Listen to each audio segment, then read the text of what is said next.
hadlayna af Soomaaliyan ku hadlaynaa waxaad tiri dadka adduunka ugu jaahilisan waa dadka ugu ilmaha badan adduunka faqri okay faqir haddaba waxaa kuu sheegaa ninka adduunka ugu taajirsan ee ninka adduunka ugu aqoonta badan aqoontiisa iyo lacagtiisa ma siin karto inuu ilmo helo hada min fadli rabbi waa nimco ilaahay bixiyo waay adiga waa lagu dhalay hooyo iyo aabba ku soo kulkuliyo calool lagu soo siday 9 bilood lagu soo waday caana lagu soo siiyay dadka korkooda ku soo macnaha macaan dhigi jiray ku soo saxarootay waxaan leedahay ani ina ilmo dhal marin hadaa ilmo dhalin ma laga faa'iido ani meesha adin laga wadanayo ma ri guri la saga soo xirto disa ka batalay gabadha hadaa dhahay waa ka batalay ilmiina bal marin hadaa dhahay ma ri iska soo xirto عروشو قبل الضوضة كقلد سنة ويكون سحبت سنة ويكون غلطت. أوكي أنا مش عندها شيء عليه.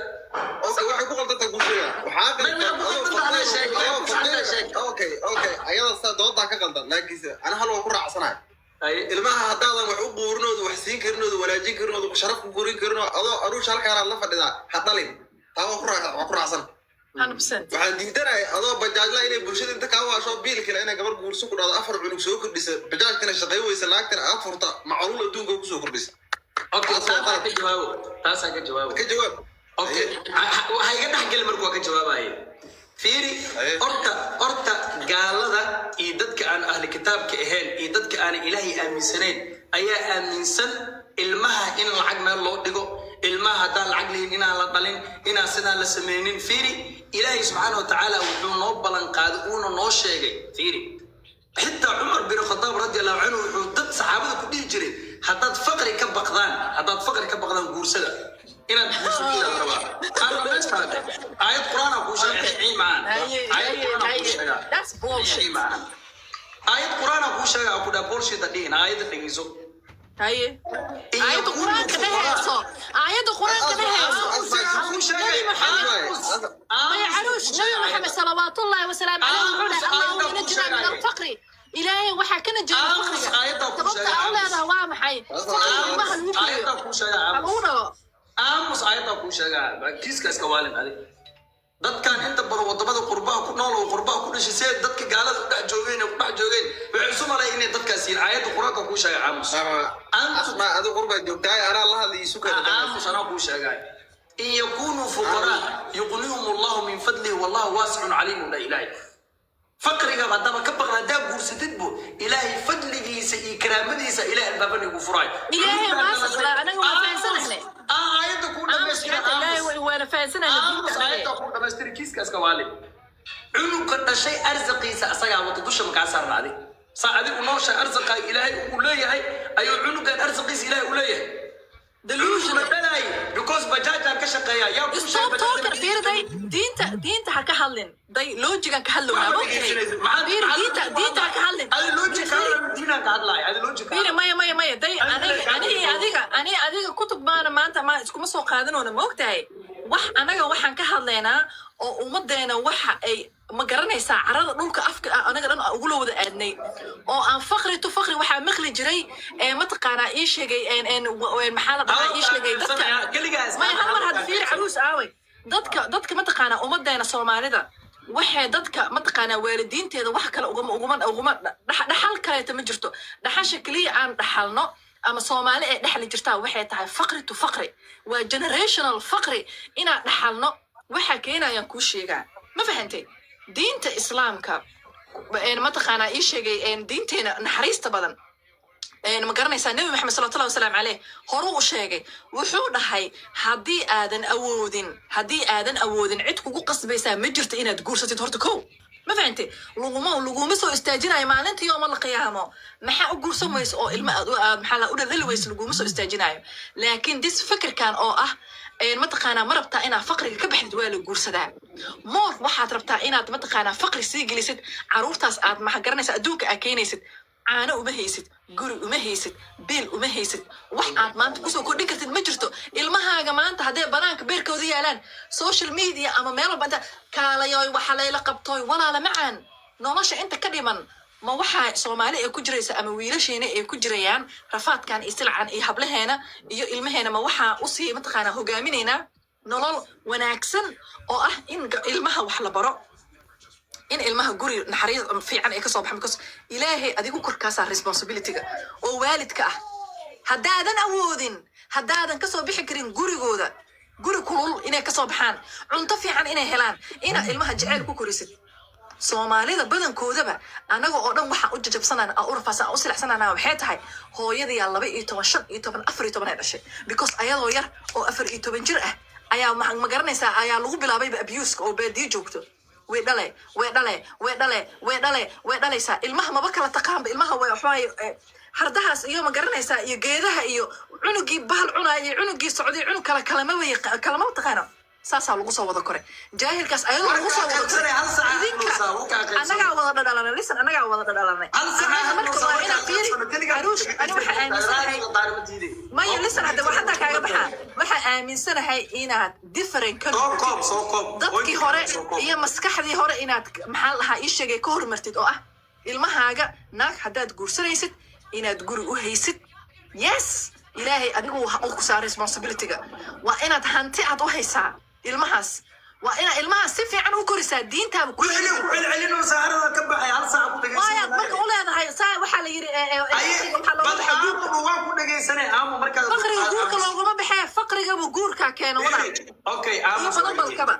fiir aamus waa ku dhageysanay xushmay waa ku xushmay hadda fiir adi aamus la yidhaho saa laakiin waxaan ku galaayo hadalno bal hal mar aamus ba hal saac hadlaysi aamus maya adi horta okay su'aalan ku weydiina aamusta maxay dhihin laakiin midab ku sheega aamusta waxa aan ku dhahay ha ku galo aamus hay dhihin laakiin waxa aan ku dhahay aamusta muuda gale ay markeen dhageyso number 1 hadalka meesha aan ku bilaawdaa qaldan waxaa tiri diinaha ka hadlin loojiga oo hadleynaa horta aqliga saliimka ah iyo diinta isma diidaan laakiin dhaadhaanka iyo diintu is diidayaan qofka haduusa wax aqli uusan ku hadlaynin diinta uu ka hor imaanaa laakiin doo qofka aqli saliim uu ku hadlaayo diinta iyo aqliga saliimku israacayaan oo iswaafaqayaan aniga diinta diiday aniga fiiri diinta diiday waxaan ku dhahay diinta kutubka halkaas nagaa ku dhahay si maskaxiyan ah oo aniga first person ka hadalno ayaan ku dhahay diinta ugu galgalanay diinta ka soo baxay waxaa kaada soo ku dhageysanay markeena la dhageyso waxaa tiri boqolkiiba boqol faqriga waxaa keena guur yes guurka ay aamu sawaye aan dhamaysta markee fiiri amuud ma iska saara ma hadalkaaga kadib taas ay fududbo waxaa tiri guurka waxaa keeno faqriga waxaa keena guurka dhacday guurka faqriga keeno ilaahay subxaanahu wa ta'ala wuxuu noo sheegaa in yakunu fuqara yuqnuhum Allah min fadlihi wallahu wasi'un alim ilaahay fadligiisa ayaa ilaahay idinku kala furfuray haddaad guursataan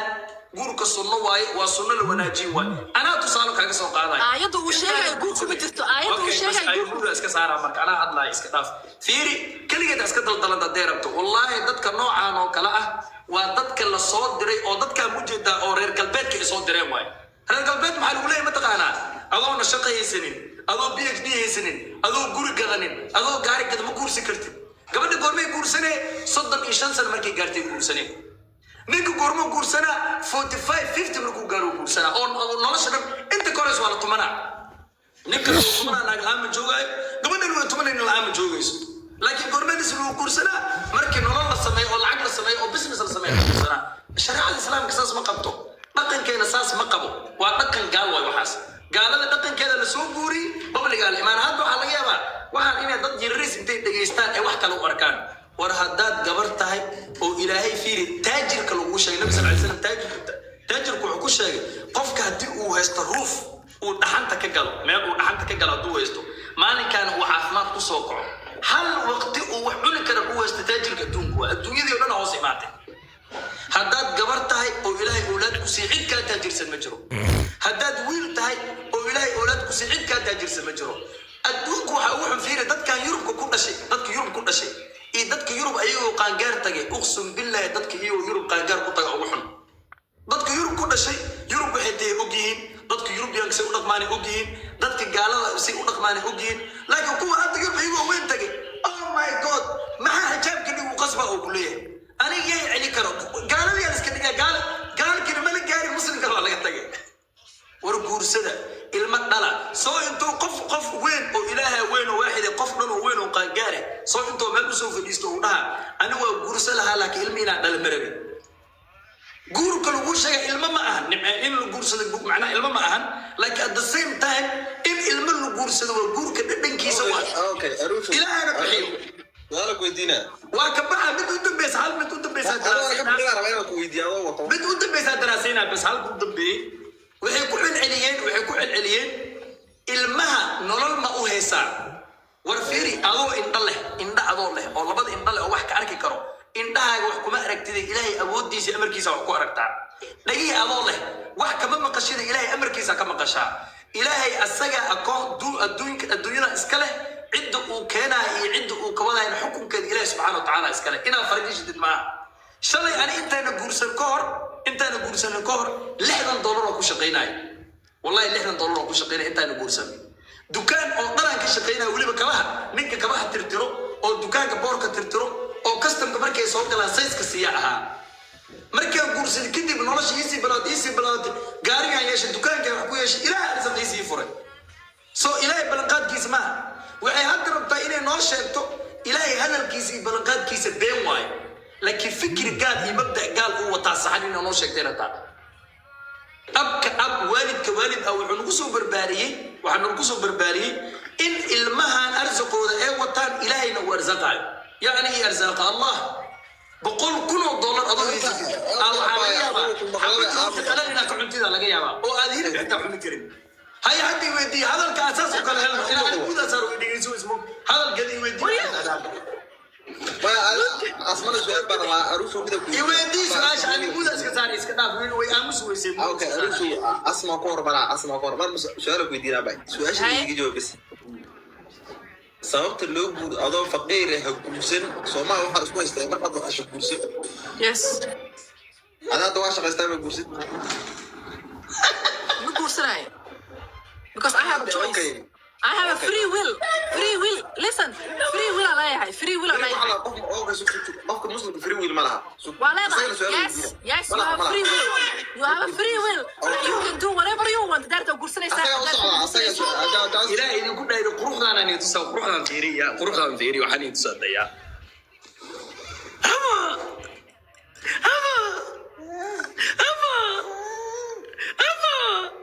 maxamadan fiiriday واني غسل هدي قولي مركا ما استرسكي نوسكي لوبا بوقيو من وحنا نوسكي لوبا الى يغسل بس هاي سؤال شو بدي قال سؤال شو بدي الله وكويتي يودي سؤال شو محاول يوعلي هالمره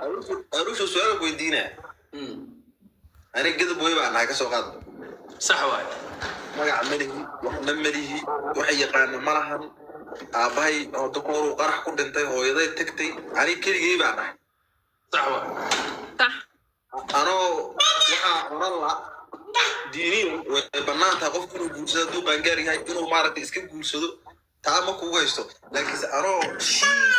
qoys iga dambe eesi jirin aaba iga dambe eesi jirin adiga aruurteen aad loo boqol keenta asmara $100 keenta la isugu kay daranaa guriga liigeli $7 marka laga soo baxaa waxa cuno weyn mas'uul dhinaynaa اوكي سؤال شو كنت دغيستي جوابت ما دغيسني اوكي قلت حلق النبي صلى الله عليه وسلم حلق النبي والله النبي ما حلق النبي ما جاوب لو تاتا جوبناي مايا اوي هذا كان دغيس جوابت هذا سؤال شو دغيستي جوابت دغيسو ايه حلق النبي ما جوبنا وحاس وسؤال وهذا سي مايا that's he's too radical حلق النبي ما جوبنا عدين مايا عدين قفوا شو جواب تدقيسو وايه جواب تدقيسو فيري سحابي انت الصبح النبي يقول صلوات ربه وسلامه عليه صلى الله عليه وسلم xilliga nabigu uu noolaa wax walba oo xilliga dhici jiray waa nolol anaga nolol diyaarinayo waay su'aalaha nabiga la weydiin jiray sallallahu alayhi wasallam waa jawaabo anaga nolol diyaarinayo waay wax walba nabiga la weydiin saxaabi inta soo baxo nabigu uu maado wuxuu yaa rasuulullah inaan guursadaan rabaa nabigu wuxuu weydiiyay maxaa haysataa wax meestii u dhahay maxaa meher gabadh uga dhigay waxaan haysta malaha waxa meher uga dhigay malaha u dhahay markaas wuxuu dhahay marada ahaysatid laba go'aan haysta uu dhahay labada go'aan haysatid midna adigu saala dhahay midna gabadha meher uga dhigay معناه وحواي وحقول إن بحسب هذا واحد أنا مستة هذا واحد جرو الدون وحد له هاي $100 ليس وقال $100 ليس وقال معناه وحواي سيده هذا حد ويكفر ضد الدونك هدي $100 $100 lagu sii karo gabadhana $100 ay keeni karto oo nolol la wada bilaabi karo ilaahay subxaanahu wa tacaala nolosha kafaala qaaday oo balan qaaday oo qof walba arsiqiisa bilaa sabab siinaya nolosha dhammayso ay wara u soco intaa waxa kuu sheegay xilli nabi malik jooga hadhiin hadalkaas hadal gaf waa gado walaalkay waa ka baxay su'aasha jawaabteeda arushu waa maasantahay abu laabtan exactly religion is a tool they use that is what they do they never think laga sameynaa xilligii nabi maanta